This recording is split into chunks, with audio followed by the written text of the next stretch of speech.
Hi there, this is Sandy with Sandy's Creative Connection. Okay, so I'm back with the second card of my June Blends Club, and I am using the bundle in the new catalog.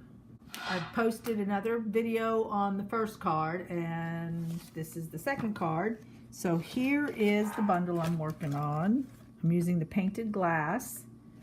And in the bundle you get the framelits and the stamp set. And here's the stamp set. This coordinates with the 2-inch punch. And this, of course, have framelits. I don't know if you can see the framelits. There they are. Really cool framelits. I'll show them to you a little later. And then we're doing a lot with this DSP, and I'm using the blends, our new alcohol markers, and I think it's a very pretty card for the club. So let's get started. Here's my kit. My kit consists of a piece. The card base is 8.5 by 5.5. First layer is 4 inches by 5.25. I have a piece of vellum which is oversized, as you can see. I'm going to cut that bottom off once I color it with my blends and use it for the inside of my card. Here is the inside, just to show you what I did with it. That's the inside. And then this just requires some scrap. The roses, it's all a part of the stamp set. The stamp set comes with the rose, the butterfly, and the bird, and of course there are frame thinlits to match to cut them out, so you'll see that later. Now this vellum I showed in the other video, so if you want kind of a better close-up view of the vellum, you get 24 sheets, 2 designs for $11, so really good value. Dark and light daffodil. Dark and light rich razzleberry, and then I'm going to need the old olive dark and light combo for when I do the leaves on these flowers here. So I just flip this over. Now this again is embossed with black. I like to go to the back side of it and color and then flip it down, just because I like a softer look. And then I'm going to start with using the light, and I'm just going to alternate light, dark, and changing colors. And I'm going to use the brush end, and I'm going to start on this very first rectangle. And I'm going to speed the camera up so that it doesn't take me very long to color this.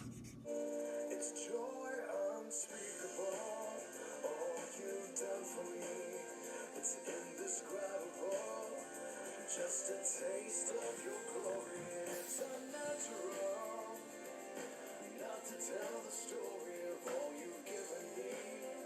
My words are incomplete. It's joy unspeakable.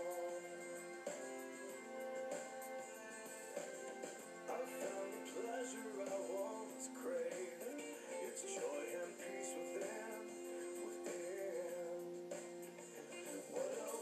Just blessing, I am saved from the awful gulf of sin. It's joy unspeakable, all you've done for me. It's indescribable, just a taste of your glory. It's unnatural not to tell the story of all you've given me. My words are incomplete.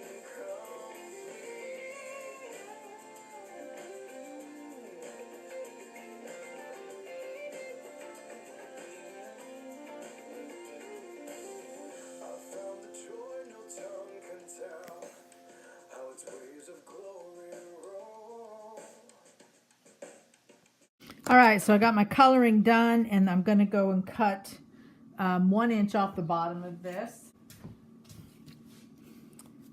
All right, I'm going to save that for the inside of the card.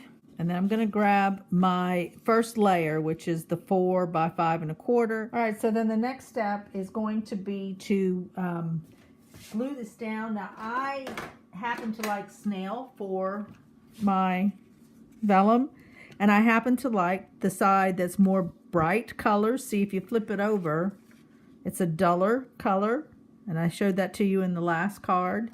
This side is a little bit brighter, and I think I'm going to use that. Now, the trick to using snail when you go to lay it down is bring it in at a 45-degree angle, and then look and see if your margins are good, and then tack each end down. When you get used to using Tombow, you know you can wiggle it. Well, with snail, once it's down, it's down. So that's the best way to put on snail. All right, so then the next item we're going to do is we're going to take a piece of scrap paper and scrap pieces of white.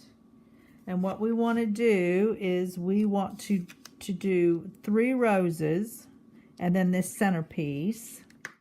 So the color we're using is gray granite. It is a new color. And you're going to stamp off because I don't like the intensity, because I want to put black words over the top of it and the intensity is too strong. So stamp off.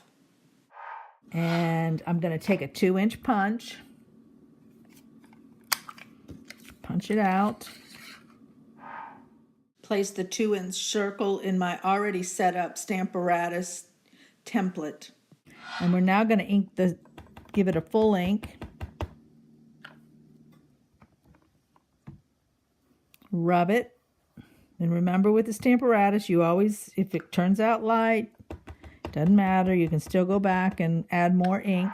And that's looking pretty good. So the last thing I'm going to do is I'm going to clean it because I don't want this black ink to get on my Versamark pad. Remember, when you clean this, don't rub too hard, else you'll move that stamp and then it's back to 0. You're trying to figure out where it goes. All right, so now I'm going to put on some Versamark. And I'm going to do this twice just to be sure I have plenty of Versamark, because Versamark holds the powder in place so that you can heat emboss it. Here's my black powder. Yeah, you got to make sure you get the powder on there. Okay, so I got it embossed. Look how pretty. All right, so all I need to do is 3 roses, and it just needs to be done on scrap. But you do need to give it enough area so that you can cut them out, because these are framelets that go over this. Okay, so this little framelit goes right over it and cuts it out. So I want to show you that. All right, so how I'm going to color this is I'm going to take the dark gray blend, and I'm going to do some flicking where I think there should be a depth in this rose. I don't know if you can see that flicking.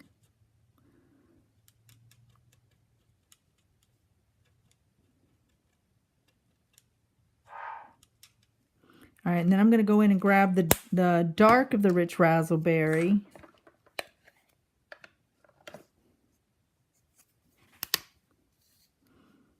And I'm going to do the same thing. Just flick over the gray. I have a video on a larger scale on how to do this. It's really pretty when you mix the colors. And now I'm just going to take the lightest of the rich razzleberry and I'm going to blend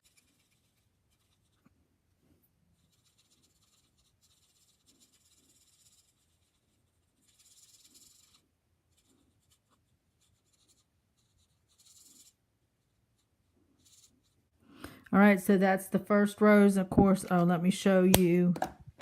On the green, I just take the green and I go down the middle with the dark. And then with the light, this is all done with fine point too, by the way. With the light, then I go over and color in the rest and just blend that line out. Yeah. All right, so I'm only going to show you one of these roses. So I'll be right back after I finish all three and I cut them out with the Okay, so I'm back and I have cut out my 3 roses, colored them and cut them out using the Thinlit. And I've got my word circle. So now all I need to do is put on this really pretty sequin ribbon. And the trick to that is first take your card base. Let's get that folded. I'm going to go ahead and glue. This is going to just get glued down. And we want all margins the same, of course.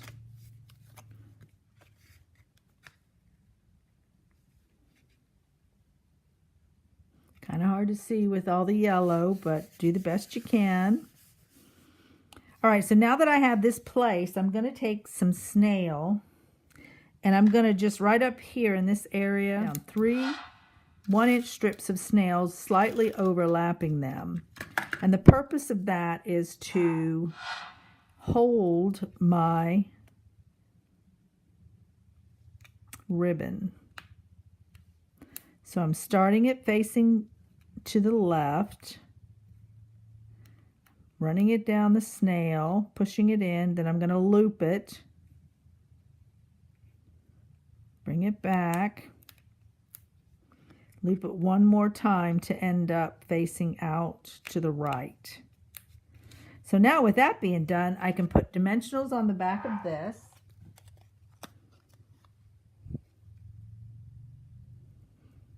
Place that where I want it. It's hiding the snail, so that's good. Then I'm going to use glue dots to put down my roses. Right in there. All right, I'm done. Well, the inside, and all you do is glue the excess vellum down, but it makes beautiful inside of a card, and then you put whatever birthday wish you want in there. All right, so that's card number 2. Hope you enjoyed it. I've got one more card coming up, and be sure to check back. All right, take care.